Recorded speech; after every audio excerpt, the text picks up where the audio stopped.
అరే ఆ బన్నీగాడి వల్ల నేను స్కూల్లో టీచర్తో ఇంట్లో మమ్మీ డాడీలతో తిట్లు తిన్నాను. ఈరోజు వాడిని వదలకూడదు. వాడు వస్తున్నాడు చూడండి.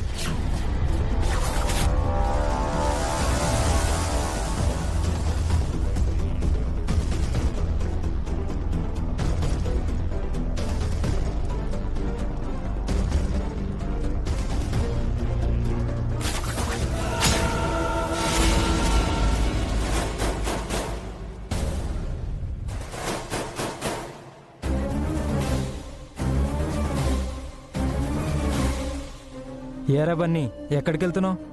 నేను అర్జెంటుగా టెంపుల్కి వెళ్ళాలి చరణ్. 4 దెబ్బలు తినేసి వెళ్ళు. ఇప్పుడు నీతో గొడవ పడే టైం నాకు లేదు. మాకు చాలా టైం ఉందిరా. ఏదన్నా ఉంటే తర్వాత మాట్లాడుకుందాం చరణ్. ఇప్పుడు నన్ను వెళ్ళనివ్వు. రే ఆగ్రా. జీ5లో పూర్తి ఎపిసోడ్ చూడండి.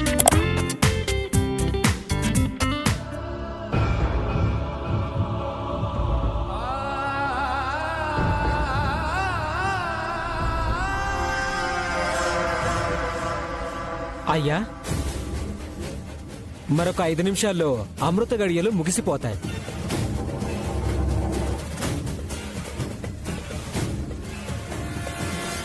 ఆ లోపు అమ్మవారికి మాల ధరించకపోతే మీరు ఈ శాంతి పూజలు చేయడం కూడా వృధా. మరో మంచి రోజు చూసుకుని పూజ పెట్టుకోవడం మంచిది. ఆ రోజైనా పూజ జరుగుతుందన్న నమ్మకం నాకు లేదు పంతులు గారు.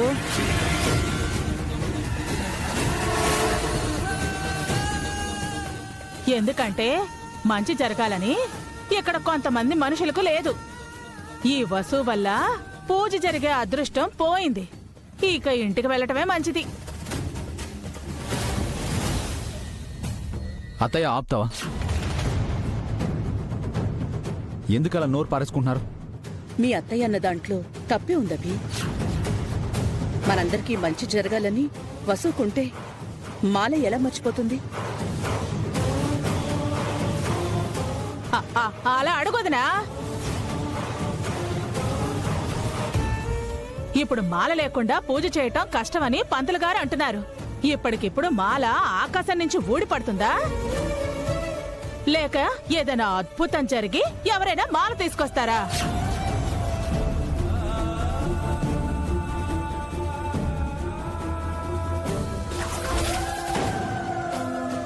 ఈ మాల నీకెక్కడ దొరికింది బన్నీ? మీతో గుడికి రాలేకపోయానని ఇంట్లో ఏడుస్తున్నానా? ఎలాగైనా నన్ను గుడికి పంపించమని దేవుణ్ణి వేడుకున్నాను. అప్పుడు దేవుడి రూమ్ లో పట్టం కింద పడింది. పట్టం వెనక ఈ మాలుంది.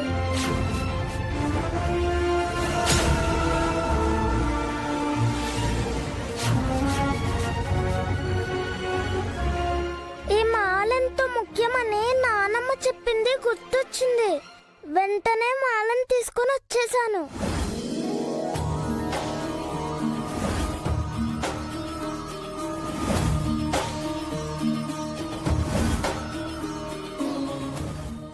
Thank you Bunny, thank you so much.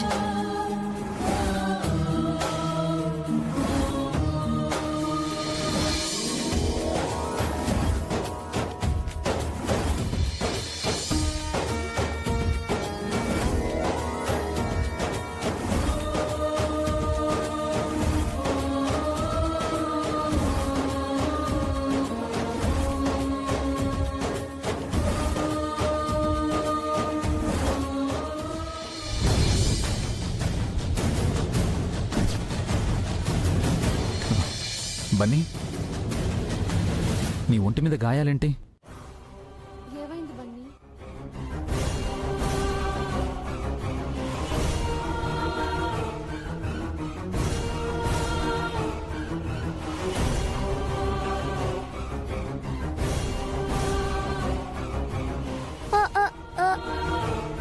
పూజకి ఆలస్యమైతుందని పరిగెత్తుకుంటూ వస్తుంటే కింద పడ్డాను డాడీ.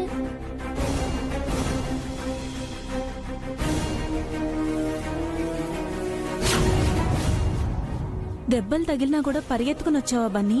మరి పూజకి మాల కావాలి కదా పెద్దమ్మా. మంచి పని చేసావు బన్నీ. పూజ ఆగిపోకుండా వచ్చావు. Very good Bunny.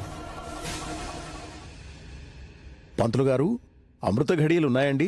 ఉన్నాయ్యా, త్వరగా ఆ మాలివ్వండి.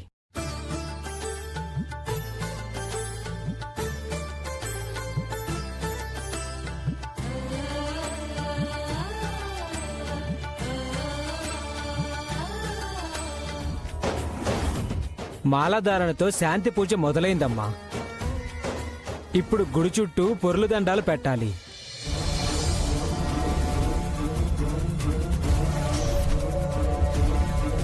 పొర్లు దండాలా? కడుపుతో ఉన్న వసు పొర్లు దండాలు పెడితే కడుపులోని బిడ్డకేమైనా అవుతుందేమో. వసు బదులు నేను పొర్లు దండాలు ప్రదక్షిణలు చేస్తాను పంతులు గారు.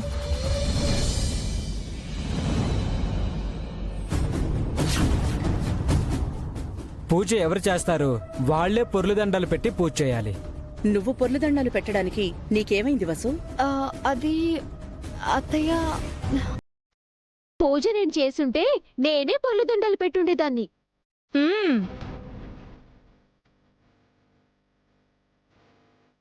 పొర్లు దండలు పెట్టడానికి మమ్మీ ఎందుకు ఇంత ఇబ్బంది పడుతుంది? మమ్మీ బదులు నేనే ప్రదక్షిణలు చేస్తాను. పంతులు గారు, తను నేను కలిసే కదా పూజ మొదలు పెట్టాం. తన బదులు నేను ప్రదక్షిణ చేస్తాను. వద్దు డాడీ, మీ ఇద్దరి తరపున నేను పొర్లు దండాలు చేస్తాను.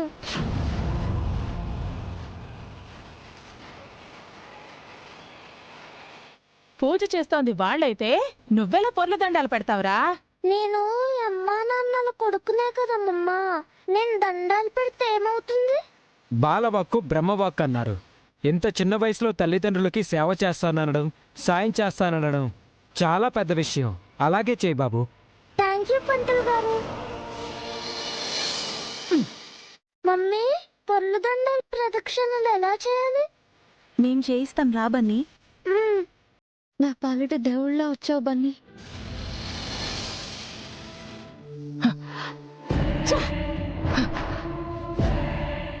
ప్లాన్ అంతా బూడిదల పోసిన పన్నీరైందే. ఆఖరి నిమిషంలో మాలతో వచ్చి బొన్నిగోడు మొత్తం చెడగొట్టేశాడు. లేదంటే ఈ పాటికి వసు తిట్ల వర్షంతో తడిసిపోయిండేది. అంతా మీ వల్లే ఆంటీ. మీ కారణంగానే వసు అక్క తిట్ల నుంచి తప్పించుకుంది. నేనేం చేశానే? బన్నీని ఇంట్లో ఉంచకుండా మనతో పాటు తీసుకొచ్చుంటే వాడు మళ్ళీ మాలతో వచ్చేవాడు కాదు కదా. అనవసరంగా వాణ్ణి అత్తయ్య దగ్గర ఇరికించి ఇంట్లోనే ఉండిపోయేలా చేశాం. వాడిలా చేస్తాడని నాకేం తెలుసే? ఒంటరిగా ఇంట్లో కూర్చుని ఏడుస్తూ ఉంటాడనుకున్నాను. వాడు వాళ్ళమ్మ కోసం ఏమైనా చేస్తాడని నీకు తెలుసు కదా. ఒంటి నిండా దెబ్బలు తగిలినా ఆగకుండా వచ్చాడు. అవునే, వాడికి వసు అంటే ప్రాణం. అయినా దేవుడి దీపం వెనక దాచిపెట్టిన మాల వాడి కంట ఎలా కనపడిందో అర్థం కావటం లేదే. అది మన దురదృష్టం, వసు ఒక్క అదృష్టం. రుద్రాక్షమాల చేరాల్సిన చోటికి చేరాల్సిన సమయానికి చేరిపోయింది. మాల వచ్చినంత మాత్రాన మొత్తం అయిపోయినట్టు కాదే. చెయ్యాల్సింది ఇంకా చాలా ఉంది. ఇంకేముంది? పూజ ఉంది కదే, దేవుడికి నైవేద్యం పెట్టాలి, చాలా తంతుంది. ఒక్క చోటైనా వసు దొరకకుండా పోదా దాన్ని మనం తిట్టించలేమా? ఈసారైనా స్ట్రాంగ్ గా ప్లాన్ చేయండి. ఆ దెబ్బకు వసు అక్క కంట్లో, ఆ బన్నీగాడి కంట్లో కూడా కన్నీరు రావాలి. రప్పిస్తానే. ఆ తల్లి కొడుకులను ఏదోలా అవమానించి ఏడిపిస్తాను. ఈ గుడి నుంచి ఇంటికి వెళ్లేలోపు వాళ్ళని ఏడిపించకపోతే నా పేరు సుమంగళే కాదు. ఇలాంటి మంగమ్మ శపథాలు బాగానే చేస్తారు. అసలు విషయానికి వచ్చేసరికి మనం ఏడవాల్సి వస్తుంది. ఈసారి ఏడ్చేది మనం కాదు, వాళ్లే. పద.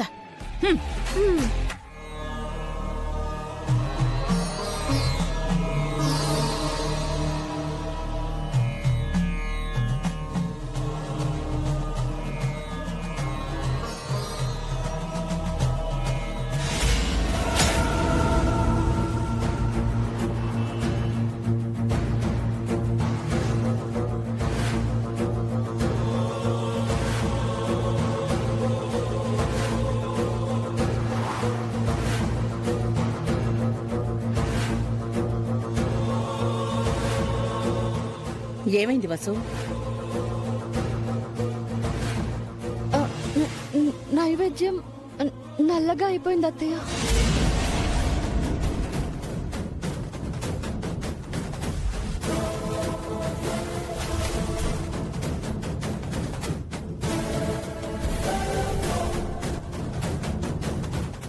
అనుకున్నాను ఇంటిల్లి పదికి మంచి జరగాలని నీ మనసులో ఉంటే కదా, అందుకే నైవేద్యం నల్లగా అయిపోయింది.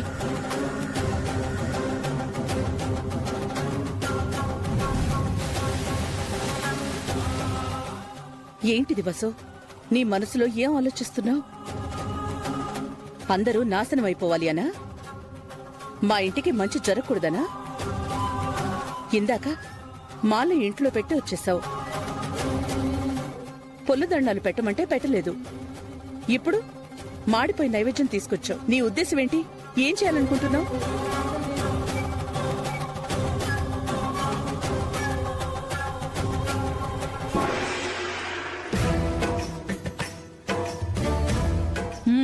నీ అత్తయ్య వసుని చెడామడ తిట్టడం ఖాయం హారిక. అవునాంటీ, బస్సు అక్క బోర్ నేర్వడం గ్యారెంటీ.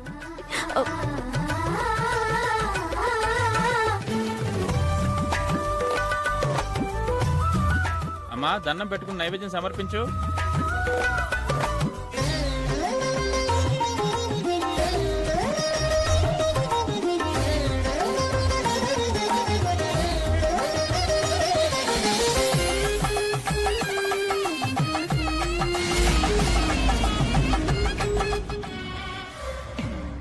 ఏం చేశారండి? నైవేద్యం నల్లగా లేదేంటి? అదే నాకు అర్థం కావట్లేదే. నా చేతులతో బొగ్గు పొడి కలిపాను, ఆయన రంగు మారలేదు. నేను చెప్పనా అమ్మమ్మా?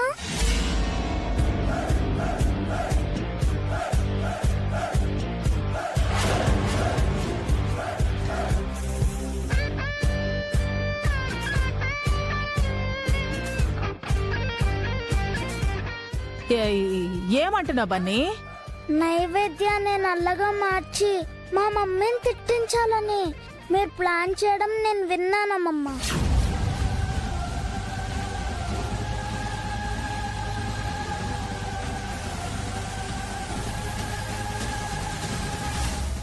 మమ్మీ పెద్దమ్మ కట్టెల కోసం పక్కకి వెళ్ళినప్పుడు మీరు నైవేద్యంలో బొగ్గు పొడి కలిపారు కదా, ఆ కుండను మార్చి వేరే కుండ పెట్టాను అక్కడ.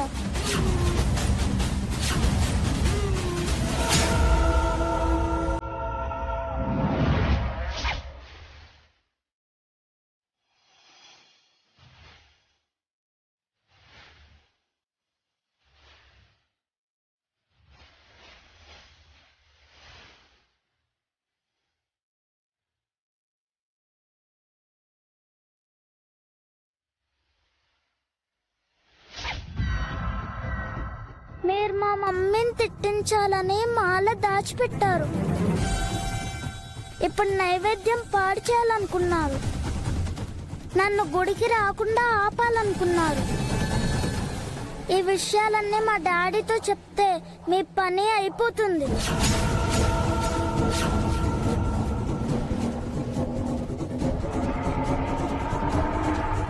కానీ పూజ డిస్టర్బ్ అవ్వకూడదని ఆగిపోతున్నాను.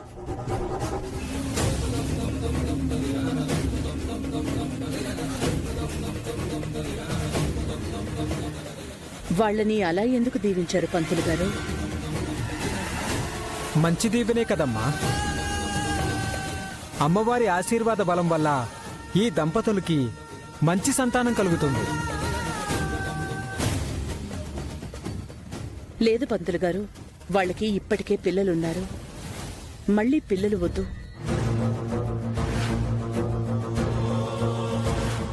ఇప్పటికిప్పుడు పిల్లలు కావాలని వాళ్ళు కోరుకోవడం లేదు, మేము కోరుకోవడం లేదు. మనం ఒకటి తెలిస్తే దైవం వేరొకటి తెలుస్తుంది. మనం అనుకున్నవన్నీ జరగవు, దైవం కొన్ని జరిపిస్తుంది. నా నోటి నుంచి ఆ దీవెన రావడం కూడా అంతా ఆ దైవ సంకల్పం. ఎట్టి పరిస్థితుల్లోనూ వీళ్ళు పిల్లల్ని కనకుండా చూడు తల్లి. నా కడుపులో ఉన్న బిడ్డ భారం నీదేనమ్మా. నేను మళ్ళీ తల్లిని కావటం అంతా నీ సంకల్పమే. పంతులు గారు, వాళ్ళ గురించి ఎందుకు? ఇదిగో వీళ్ళకి త్వరగా పిల్లలు కలగాలని దీవించండి. వాళ్ళకి పిల్లలు కలగాలని దీవించడం ఏంటి అత్తయ్య? ఆల్రెడీ హారిక ప్రెగ్నెంట్ కదా.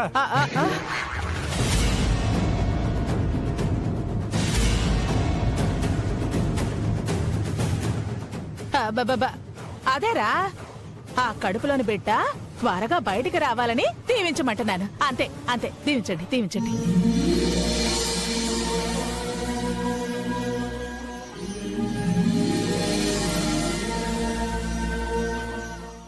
సుపుత్ర ప్రాప్తిరస్తు.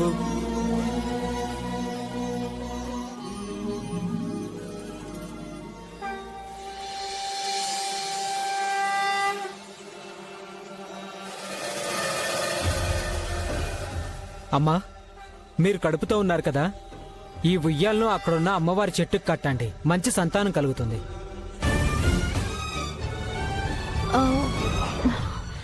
మీరు మీ పెద్దమ్మనే అనుకో. నా పేరు మీకెలా తెలుసు? ఇందాక మీరు మాట్లాడుకుంటుంటే విన్నాను. ఇదిగో ఈ ఉయ్యాలు తీసుకో.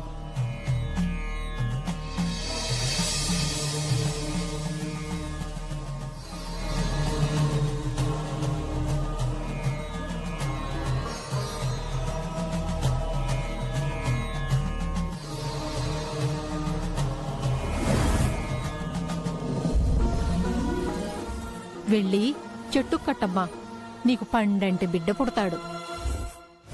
నేను కడుపుతో ఉన్నానని మీకెలా తెలుసమ్మా? నిన్ను చూస్తుంటే అలా అనిపించిందమ్మా. నాకే ఈ ఉయ్యాల ఎందుకు ఇవ్వాలనుకుంటున్నారు? నా మనవరాలతో కట్టిద్దామని తీసుకొచ్చాను. అదేమో ఈరోజు గుడికి రాలేదు. వెనక్కి తీసుకెళ్టం ఎందుకని నీకిస్తున్నానమ్మా.